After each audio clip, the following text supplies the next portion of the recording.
Alors bonjour tout le monde, ici Émile Gauthier. Alors aujourd'hui je vais vous parler du paludisme. Alors c'est une vidéo par Émile Gauthier, Josiane Paré et Ariane Bonhomme. Donc, le paludisme, surnommé malaria, est une maladie due à une infection parasitaire. C'est la maladie la plus répandue au monde. Elle touche plus de 500 millions de personnes. Malheureusement, elle tue un enfant toutes les 30 secondes. Cette maladie est due à un parasite nommé Plasmodium falciparum.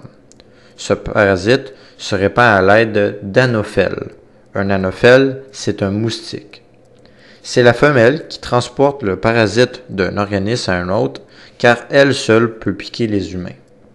De plus, elle le fait le soir, car les prédateurs y sont moins présents. Je vais vous expliquer tout ceci en profondeur durant cette vidéo. La découverte du parasite fut par le Français Alphonse Laveran. En 1878, il découvre un organisme microscopique à l'intérieur du sang de plusieurs de ses patients. Il nomme cet organisme hématozoaire. Sa découverte est fort critiquée par les scientifiques de l'époque, mais elle est confirmée par le Britannique Ronald Ross en 1895. L'anophèle, aussi connu sous le nom de moustique, comporte trois grandes parties principales: la tête, le thorax et l'abdomen. De plus, il possède des yeux réniformes, ce qui veut dire en forme de rein, deux antennes, deux ailes, deux palpes maxillaires, le labium qui est dirigé vers le bas, les buccales perforatrices contenues dans le labium. Les buccales vont perforer la peau et le labium sert de tuyau pour aspirer le sang. Comme vous pouvez le voir sur cette image, nous avons la tête, les ailes et l'abdomen d'un moustique. L'anophèle fait partie du domaine des eucaryotes. Il est dans le règne des animaux et l'embranchement des arthropodes. Il fait partie de la classe des insectes et de l'ordre des diptères. Mais ce que je tiens à préciser, c'est que le genre dépend de l'endroit où nous nous trouvons sur la planète Terre.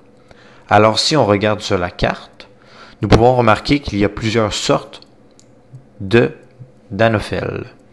Alors en Afrique, nous pouvons remarquer qu'il y a le Gambiae SS, mais qu'en Europe, nous pouvons remarquer qu'il y a un seul, à peu près, sorte d'anophèle, l'Arthroparvus.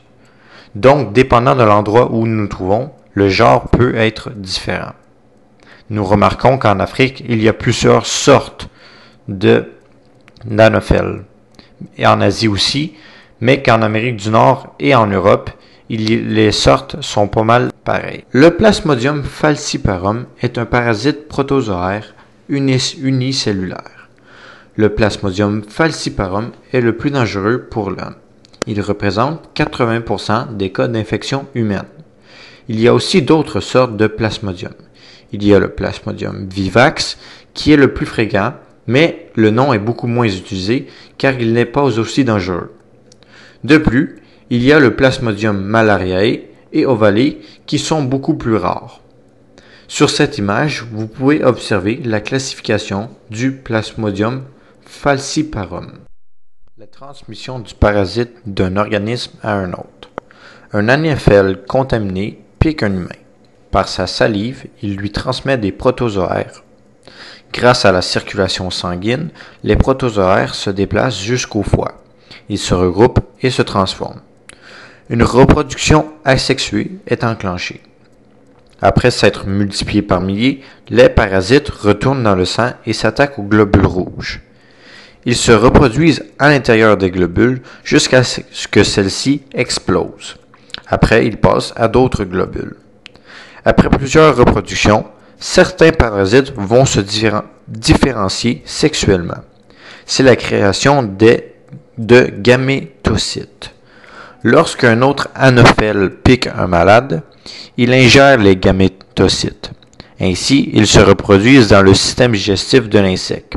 Le cycle peut se répéter à l'infini, malheureusement. Les symptômes. Avant que les symptômes apparaissent, cela peut prendre environ 10 à 15 jours après la piqûre. Cette période est appelée la période d'incubation. La chaleur constante du corps humain va permettre aux parasites de se reproduire. Il y a 3 grands stades de symptômes souvent associés à la malaria. Il y a une sensation de froid avec tremblement, une sensation de chaud avec des maux de tête et vomissements, et des transpirations très fortes. Il y a aussi d'autres symptômes comme la diarrhée, des douleurs musculaires, jaunissement des zones blanches des yeux et des douleurs à l'abdomen. Moyens de protection.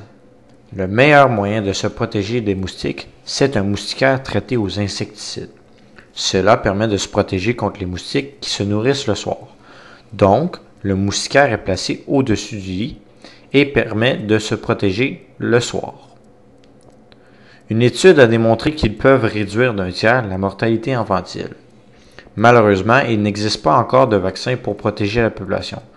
Plusieurs chercheurs recherchent un moyen d'empêcher le parasite d'infecter les globules rouges. Selon certains chercheurs, la quinine serait la solution.